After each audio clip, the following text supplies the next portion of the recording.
Angazi noma ukhona eTia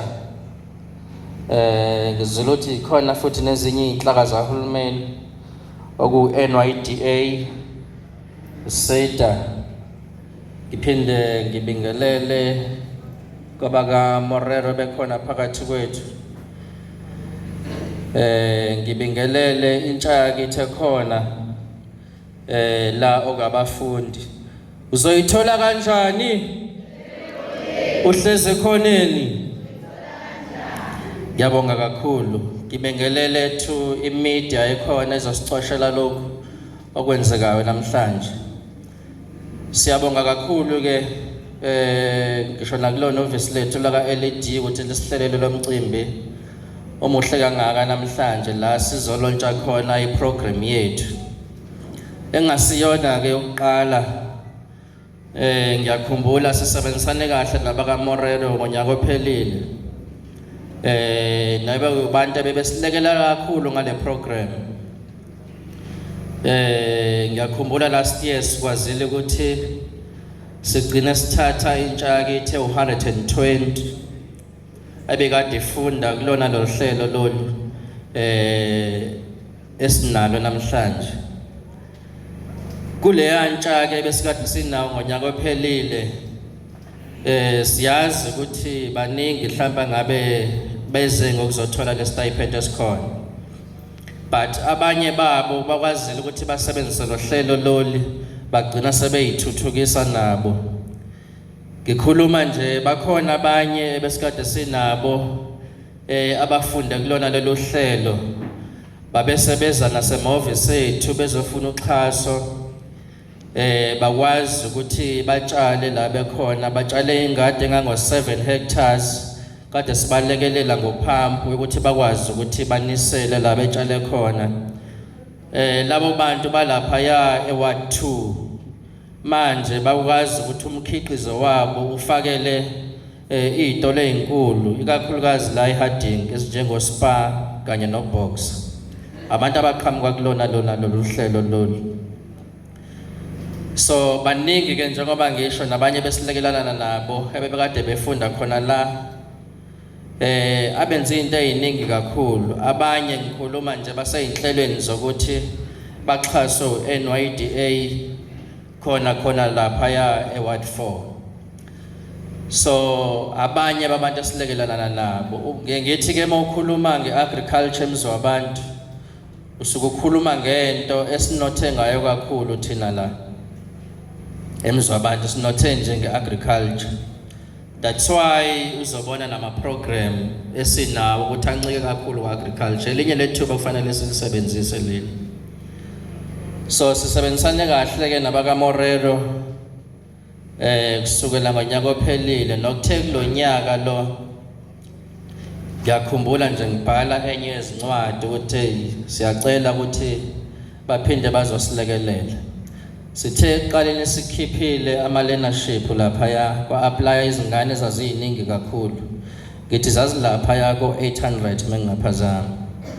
Then sathi mesixoxisana nabo baphinde basingezela ngesibalo sakwazi ukuthi sithatha abafundi aba 300 somlomo okuyibona kumanje abakulolu hlelo lolu. So yezinye zezinto esikwazi ukuthi silekelane nabo. Ngeke ngathi mangikhuluma ke kwenye inkundla yokuxhumana ngiveza omnye umsebenzi owenzeka kwenye indawo. Babese bathi bathi ke mebekhuluma lapha somlomo kuthiwa ayikho into esiyenzayo. Njengoba sikhona nje Umuziwabantu, but lokho esize ngakho namhlanje is a proof yokuthi kukhona esikwazi ukuthi sikwenze ngokubambisana ke nezixaka ezisuke zikhona. So siyabonga ukuthi namhlanje sizolauncha lolu hlelo ngokusemthethweni. Ziningi nezinye zezinto ngiyakhumbula lapha eWard 11 sike sabalekelela nabanye abayi-co-op sibanikeza nabo izinsiza kusebenza kanye nezinto zokulima lapha engadini. Sebekhulumile ke futhi abalingani bami la ukuthi Umuziwabantu sinothe kakhulu ngethimba. Ngifuna mhlambe izile ukuthi khona uacting director waka NSF lapha phakathi kwethu. Sinothe kakhulu ngethimba Umuziwabantu. But okusikhathazayo noma okungikhathazayo ukuthi kulomnotho wethu ongaka akukho thina sikwazi ukuthi sikuhlomule sihlomula njenge labor kuphela nokuyinto esingayidingi. Uma sithi sifuna ukubuyisela umnotho kubantu njengeqembu elibusayo sifuna ukubona abantu bakithi behlomula kumathuba omnotho ikakhulukazi owendawo abasuke beyakhele.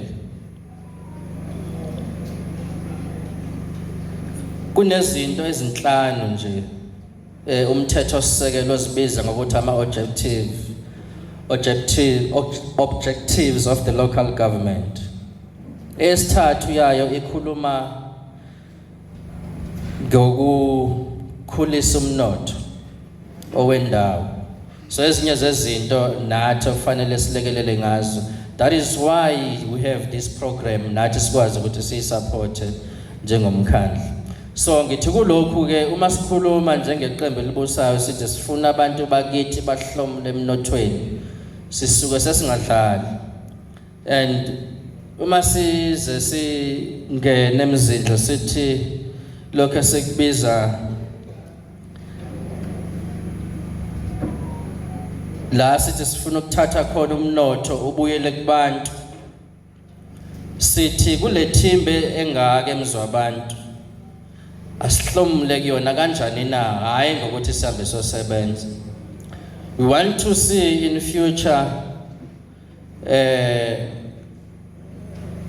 abantu bakithi benama factory okuzothi makusuka ithimba la iprocess la sikwazi ukuthi senze ama factory. But la Umuziwabantu indlela esinothe ngayo ngethimba akho ngisho ne furniture yodwa esikwazi ukuthi siyenze la Umuziwabantu. Siyithenga nje seyisuka kwezinye indawo. So ezinye zezinto esizocela ukuthi NSF bazame ukuthi basilekelele kubona sisebenzisana nani baka Morero ngoba njengoba ngithi nje sigxile manje la ekuthena abasebenza inhlabathi kufanele bafikele kuzingeni lokuthi bebezitshala nabo lezi zihlahla makwenzeka zithi meyitshala seyikhulile bakwazi ukuthi baphinde bayiprocess lapha Umuziwabantu Khayisa sinema funeral parlors awu 56 are registered, but all of them uma kufanele bathenga amabhokisi emncwabo akhona eyodwa ekwazi ukuthi ithole la eMzwabantu. They have to drive to Durban yothenga amabhokisi emingcwabo enziwa nawo ngale thimba yethu ela eMzwabantu. So ezinye zezinto esifuna ukuzibheka ukuya phambili okufanele siyilungise ukuthi uma sesibafundisile kanje abangene lapha enhlabathini bayenze bayidevelop bona bavula amathuba emisebenzi baqasha abanye abantu. Kodwa futhi kuyona le program siyafisa ukuthi sithe to emnothweni okuwona mnotho esiubonayo la eMzwabantu la engikhuluma ngawo walapha ya kuthimba. And ihhovisi lethu futhi la ka LED siyafisa ukuthi nalo lilekelelane nale inhlaka zakahulumeni basiqhamukele nalama program. Akukesikhathi singakanani last year la besenze khona ibusiness fair sememe osomabhizinisi hayi kuphela basemzwabantu kodwa nje abaqhamukana kwezinye zezindawo senzele ibusiness fair sizobakhombisa ngamathuba akhona eMzwabantu ikakhulukazi la emnothweni. Siyenzile la business dinner, I think it was October last year. Bakhona futhi sebeze ngaphambili bazosho ukuthi wa interested entweni ukuthi singafisa ukuthi so investa kuyona eMzwabantu. Siyafisa ke futhi ukuthi lawo mathuba savulekile nakubona labe sibafundisayo la kumele bakwazi ukuthi balisebenzise lelo thuba bakwazi ukuthi bangene kuona lawo mathuba lapha ikakhulukazi kulezi agriculture engikhuluma ngazo. Ngiyajabula futhi khona ke uland reform la keminye imihlangano ebesikade sikuyona nosoma umlomo last week Friday bakuvezile abaka land reform ukuthi lanje eMzwabantu akhona amaplaza amabili abazokwazi ukuthi bawa advertise ngithi kulona lesonto esikulona. And the target kulawo maplaza ngithala ko 200 something hectares. I target yawo abantu abasha, abantu besifazane kanye nabantu abaphila nokukhubazeka abazokwazi ukuthi babhekelele kakhulu uma sebekhipha lawo maplaza lawo. Bakwazi ukuthi ke bahambe bosebenza lo mhlaba bayithuthukise bona bathuthukise ngisho nendawo yethu. Ngenxa yokuthi thina njengohulumeni okwethu masithi sovula amathuba emisebenzi sisuke sikhuluma ngalezi zinto lezi engikhuluma ngazo ukuthi asizame ukuthi support lapha bakwazi ukuthi bayisebenze then uma beyisebenza bakwazi ukuthi bavule amathuba emisebenzi kwethu kwenza uqinisekisa ukuthi umnotho uza ngaleyo ndlela. Kodwa kabanye basuke balindele ukuthi hayi masithi sovula amathuba emisebenzi chaza ukuthi sizobaqasha sizobakafaka amasipala kanti akuhambi kanjalo. Sithina kwethu is to create environment be conducive for local development or economic development. Then once you are conducive then amathuba ke okwenza ibhizinisi nokukhulisa umnotho akwazi ukuthi avuleke kanjalo. And sisazibophesele futhi okwamanje sisekhona emandleni somlomo okwamanje besasikhethile abantu sisazibophezele ukuthi sizoqhubeka khona lapho ekuthina sikwazi ukuthi sinxenxe abantu abanjengabo Morero bazosilekelela bakwazi ukuthi bafundise intsha yakithi. Sisazibophezele futhi ukuthi sikwazi ukuthi sikhulumisane ngisho namanye ama-department nezinye inhlaka zahulumeni ngisho neyinkampani noma inhlaka lezi ezisecaleni ezingekho uhulumeni ekutheni zizosilekelela zikwazi ukuthi zizothuthukisa intsha yakithi khona la eMzwabantu. So ileyo nto vele abantu abasikhethele yona mzindle ukuthi senze lokho. Ngaphandle nje kwalabo abawu 300 abala ehholo namhlanje kunabanye abawu 300 abangekho la abasebenza laphaya emawadini nabo sasicelile kwi-department ukuthi yebo siyafisa ukubona indawo yasemzwabantu ihlanzekile kodwa futhi ke le program izosilekelela kakhulu ekwakheni amathuba emisebenzi. So ngichaza ukuthi councillor noma simphathi wohlelo ngaphandle kwalo 300 ola ukhona nomunye 300 ongekho la abukade ulaunchwa uMEC waka-Asia uSiboniso Duma ngolesihlanu. Labo bantwana abala emzwabantu abawu-300 bakhona kulama ward la asakhele. We have abanye futhi abawu-200 asibabeke ey'ndaweni ey'ningi khona nalaphaya edolobheni abakwazi ukuthi basihlanzele idolobha. Kuyasilekelela nathi kodwa nabo kuyabalekelela kakhulu. Then sizoba nabanye abakulohlelo lonye sizibiza nge-PWP nabo futhi abakwazi ukuthi as much as besilekelela kodwa bayakwazi ukuthi bagene ama-skills bese kulela hlelo namakhono abazokwazi ukuthi bayoyithuthukisa ngawo lapha ngaphandle. So ilezo nhlelo ezinye sinazo ekulekeleleni intsha yakithi nasekulekeleleni lapha ukuthi baqoshe ikadezini. And futhi ngizodlula kulokho ukuthi siye sibe khona nesinye isikhalo kuthiwa lo hulumeni okhona uqasha abantu abangaphansi kwa-35 aba-over 35 kuthiwa ubaqasha. Ngithi amampunge ke lawo ilentoza ipolicy kanjalo esiwuhulumeni. Ngisho nakule program esikuyona bakhona aba-over 35 nakulama program engikhuluma ngawo bakhona abaneminyaka engaphezulu kwa-35. Then bese sinoma namanye program ngasecaleni ke ufuna uyojoyina uyojoyina emasosheni uyojoyina lapha emaphoyiseni ngebhadi ke akwazi ukuthi ku-entry level ngaqasha umuntu osena 40 years kuyofanele ayohamba lama training alapha emaphoyiseni. So they are very strict when it comes to age club. Kodwa nje amanye ama positions akalimiti nge-age khona lapha kule nto zakuhulumeni.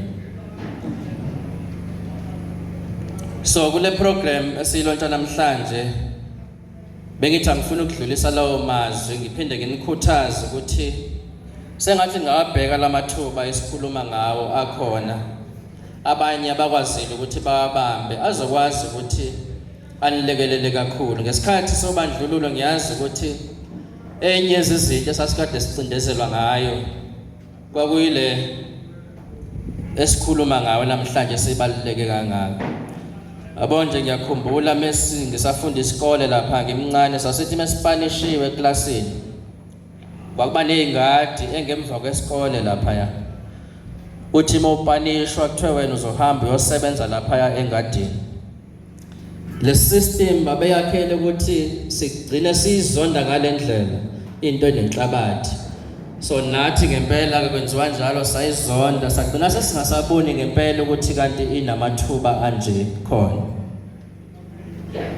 Recently bengikade ngihambe kwelinye iplazi nje likhona la eMzobantu abafuye kulona inkomo. Ngithe sengikhuluma nabo laba abafuyile bengichazela ukuthi hey abozungu mawukhuluma ngento enemali ukhuluma ngalento esikuyona. Cabanga kusho umuntu okuyona kujwayelekile ukuthi umuntu entweni mekuyona afuna usondele ufuna ngathi ngaba uyena kuphela.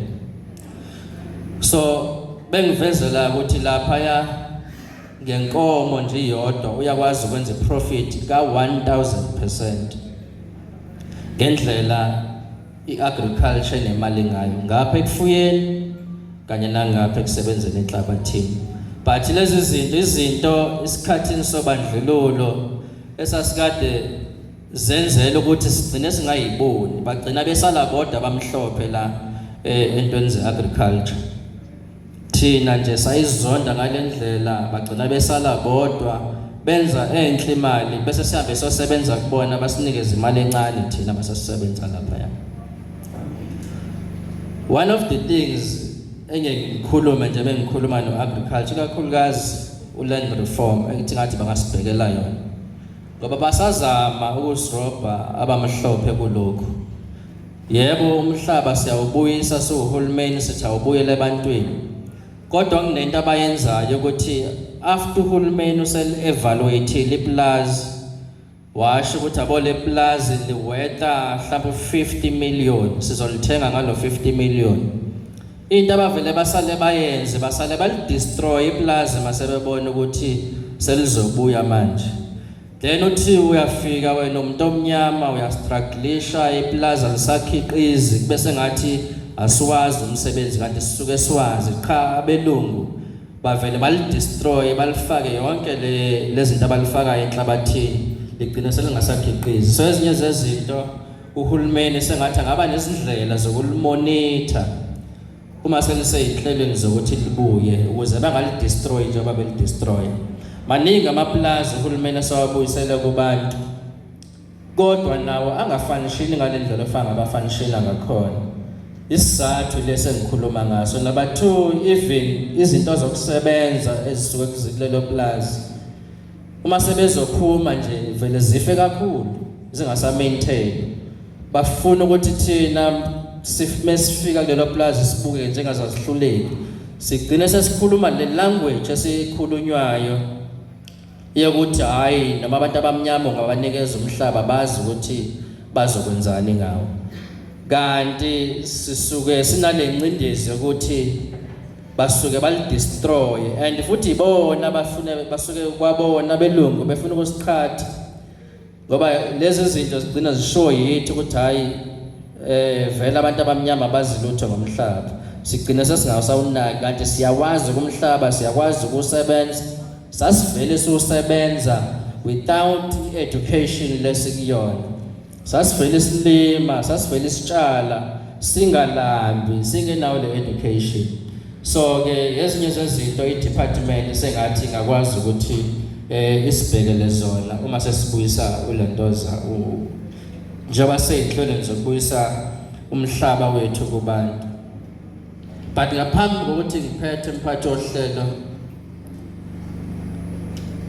ngeke ngakhuluma nje ekuqaleni ngiveze ukuthi okwamanje abantu siphathisile ukuthi sizobenzela lo msebenzi la kuhulumeni. Empeleni indlela ababusa ngayo ngoba kwasathi mesikhuluma sithi izwe bolibusa one ukuthi bavote uma bevota bakwazi ukuthi babe nezwi ngokuvota kwabo. And so kuleso sikhathi namanje sikusona ukuthi ngomhla 29 kuMay njengoba sekhulumile umengameli ukuthi yilona sisuke sovota ngalo sifisa ukubanxenxa ke abantu bakithi ukuthi baphume ngomningi babo bayovota ngalola suku umhla 29 kuMay bovotela uhulumeni wabo. Kusiza la ukuvota ngiyazi ukuthi thina mhlawumbe sikule age siyesingamnaki ngiye ngisho ngithi asayikhulumile language yokubhalisa kodwa besikhuluma kakhulu sisathi abantu abahambe bobhalisa ngomningi babo bese baphuma bayovota. Kusiza kuphi?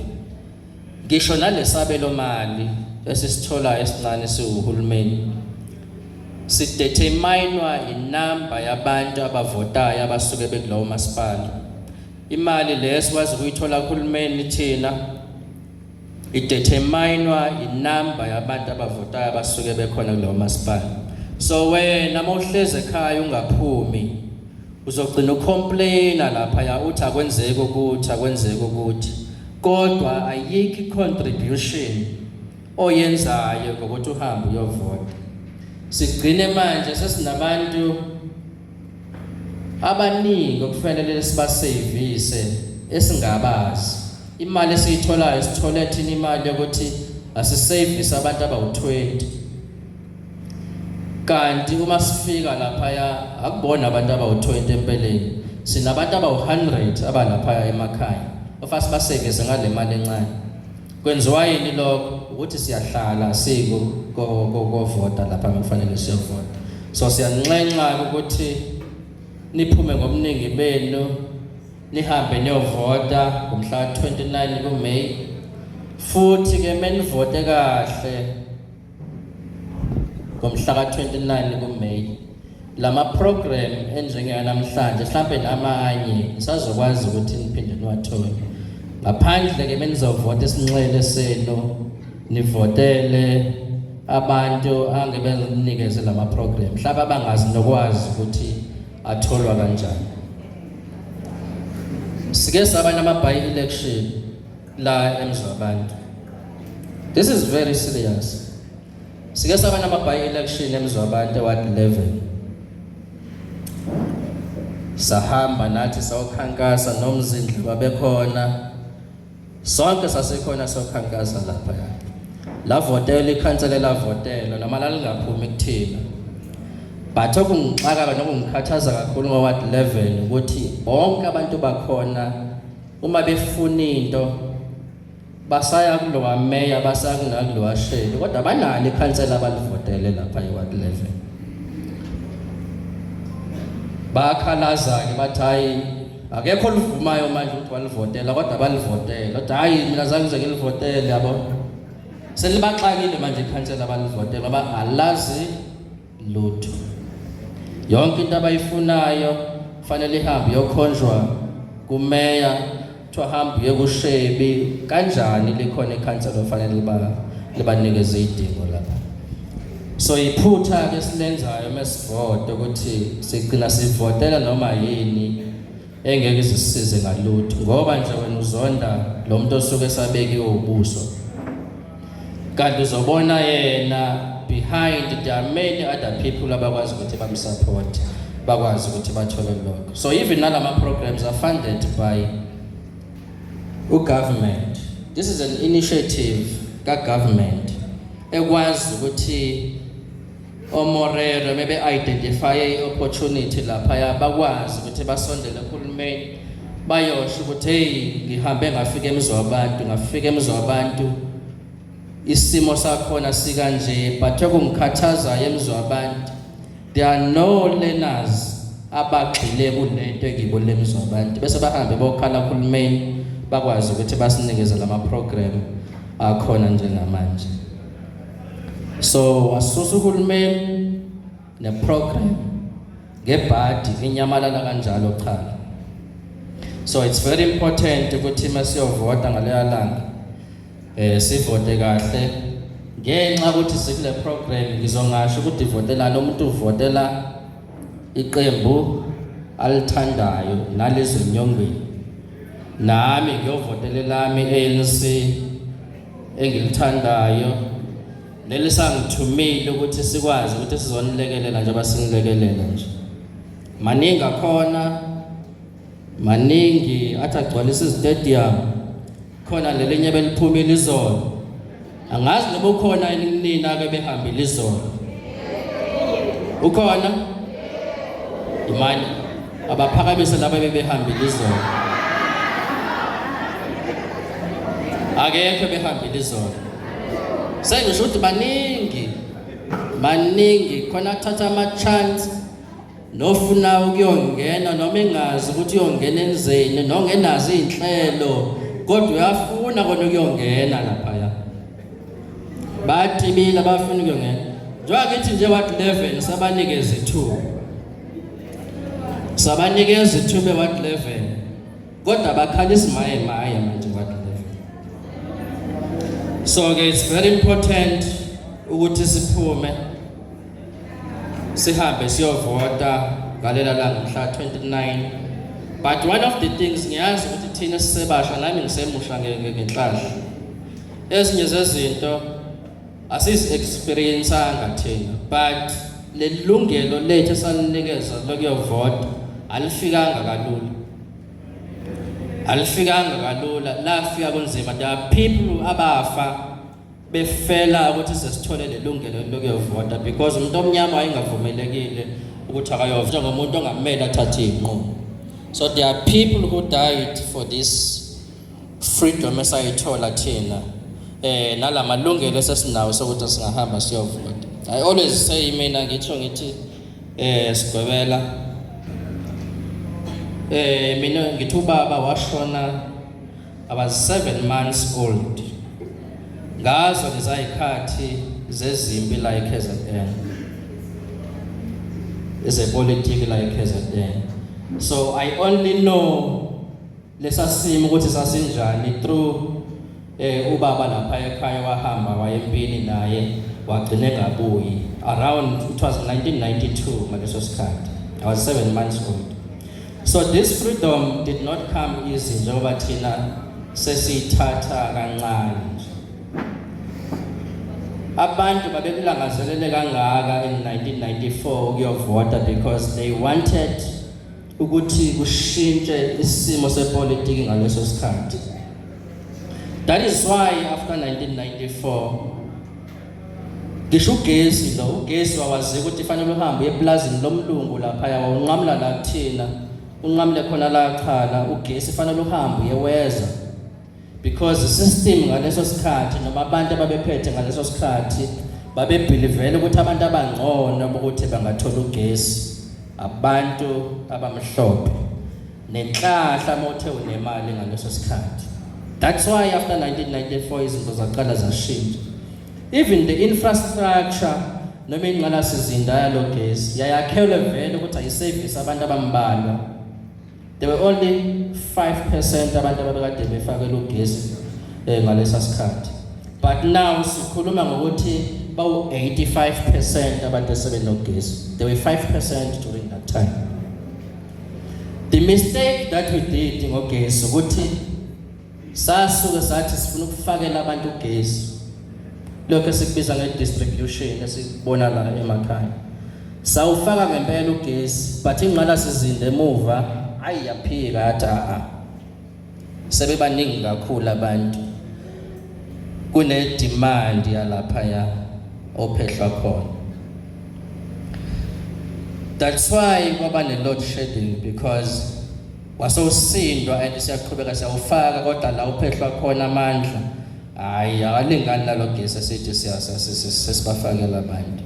Then we had to go back the try kwaba nomedupe even though ama plant akhona nawo aphinde ama unit amaningi aphinda.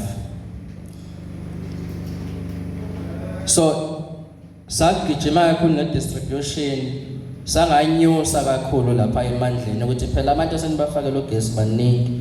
We have to start on building these plants. Then sabana load shedding.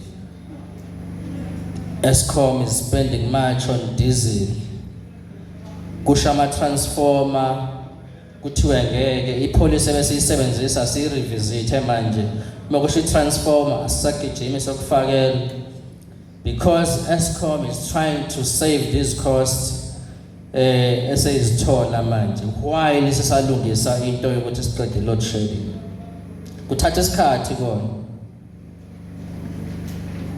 We understand and siyapusha futhi no Eskom ukuthi awukulungise lokho. So these are the things ke engizama ukugcizelela kuleli wena chala lokuthi let us go and vote siyokhuluma ngevote lethu. Uze mesicomplaina ucomplaine uvotile ukuthi I made this contribution. Ngisho namanzi sihlawa amanzi manje nakhona the reservoirs esinawo ayakhela ukuthi amanzi siwathola lapha kuma standpipes.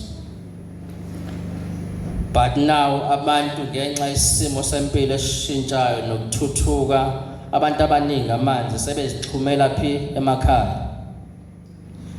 And ama reservoirs lapha akasakwazi ukuthi abenelisa abantu ngoba amanzi amaningi sengene emakhaya ngaphandle nje kwalaba ke abazixhumela ngemthetho. So you find ukuthi ama systems are there ayikade sebenza kahle before because abantu vele babekade bewalker beya kuma standpipes kodwa ngenxa isimo sempilo sesishintsha sibangcono wonke umuntu manje wadonsela amanzi phi ekhaya ugcina sokuthiwa ngeke manje asibe novulavala mesivulele lo akangabatholi because of ingqalasizinda elapha. But akusho ukuthi since 1994 ayikho into eseyenziwe. It's a myth, it's a lie. There is something uhulumeni asayenzile since 1994 lokho ngikubalayo and something esingakwazi ukuthi siyikhombe. Besikade sihamba la with MEC siyovula ezinye zezindlu khona la eWard 8 nase-Ward 9 siyobheka. Sikhuluma ngokuthi it's for the first time kuyaqala ngalo hulumeni ukuthi kube nezindlu zakhiwe emakhaya. Akekho omnye uhulumeni ababekade bekhona before babecabanga ukuthi fanele bakhele abantu basemakhaya izindlu because isithunzi sabo sasivele singanakiwe.